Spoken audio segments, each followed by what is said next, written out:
Pillow. We played that until the grooves were gone. But those two songs, yeah. Yeah, my wife sent me a little cassette recorder, and she did a mixtape, like a tape in the cassette recorder. You can see them in a museum near you nowadays. And she sent it to me, and I remember that's where I heard the music, was on the cassette player. That's what I got. I was pretty popular in the barracks because I was the only guy that had a cassette. So, yeah. Yes, one of my brother-in-laws. Hit the mic up. One of my brother-in-laws was over there cleaning up various medical depots, and he was thanked for the first time in our hometown of Hutchinson, Kansas, when they asked for all vets to stand up. He said that's the first time anybody, and that was 30 years ago, first time anybody had ever acknowledged me. Michael, it was my pleasure to have lunch talking with Michael. Share some of the critters that were over there that you were never told about, especially the black one. Oh, Black Panther? The advice you got and why. Yeah, well, I'd been there about 3 weeks and I was on guard duty. You have to understand our base camp was at the base of VC Mountain, which I found out years later actually stood for Vung Chua. It had nothing to do with the Viet Cong, but I cowered under the shadow of VC Mountain for a year. Well, anyway, I've been there for 3 weeks, and our base camp was surrounded on three sides by a cemetery. So now it's 3 o'clock in the morning.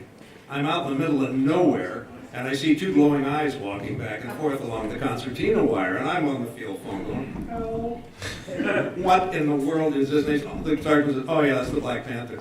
I said, "What Black Panther?" He said, "Well, it comes down out of the mountains. It smells the food from the mess hall. Whatever you do, don't shoot it." I wasn't planning on shooting it, but why? He said, "Well, you know, as long as that's out there, there's nobody else out there."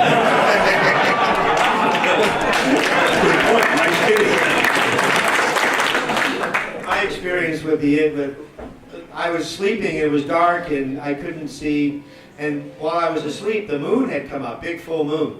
And when I woke up, I was underneath a little overhang in a bunker, and there was this huge tropical spider that was like right there that I hadn't seen when I had gone to sleep.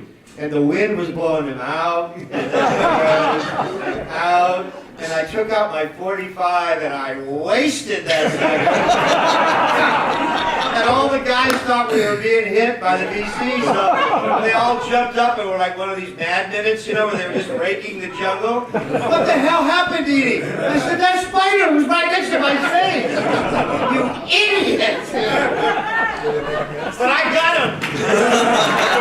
Confirmed kill. I got him. I got a question in the back here. So I'm just wondering, when you weren't in harm's way, as it sounds like you were probably all enlisted men, EMs. What was it like when you went to a post or a base where you were at the EM club, when you had a chance to relax? Well, that's all I did. I traveled and did interviews with people at their post and sent it back to the Army Hometown News Center in Kansas City. And I'd go in, and honestly, I was like Elvis. I was a celebrity. Flanagan's here, Flanagan's. It was really quite an experience because I had my tape recorder and I fill out a little form on you and send it back to the Army Hometown News Center. They send it out to your hometown, and I would interview you on your job. And I was a pretty popular guy. If I could have just a moment, a personal moment, because this day is really so special.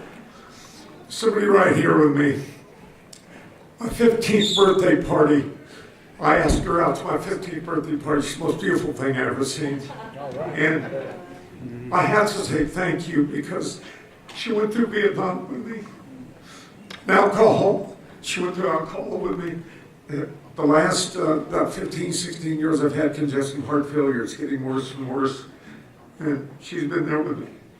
And I just want to say thanks and I love you. That's Joanne.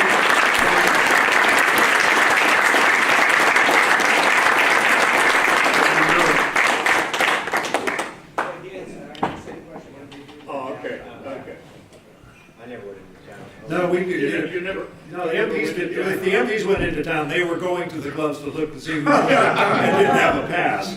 And I was with a patrol partner who was 6'5", I'm 6'3", and we wore double-heeled and double-soled airborne boots, so that made him like 6'7", made me like 6'5", and we walked, it got very quiet in there. And I remember asking a couple of civilians one time if they had any papers, and the guy gave me his Air America business card. Okay. I want to thank you all for your service and everybody else in the room who has spent time either in Vietnam or in the service during that period of time. And I'm glad you made it home. Our panelists, John McConaughey, Michael Bennett, Dan Ethan, Steve Deeney, and they're all members of the Legends. I mean, how good is that? Our show's producer, David Jackson. Musical effects by Bob Brown, audio magic by Bob Brown. And also a big assist from Dan Odom and his grandson Eric. Double thanks to you for all your help. And of course, thank you to our executive domo in the back, Mr. Darrell Compton. And thank you one and all for coming. Join us on, what is it, June 14th? 19th. June 19th.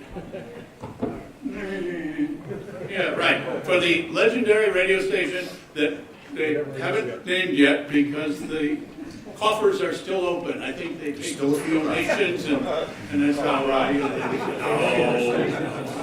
Anyway, we'll be right here in beautiful South San Francisco. Leave your name tags outside the door and drive carefully going home. Thank you.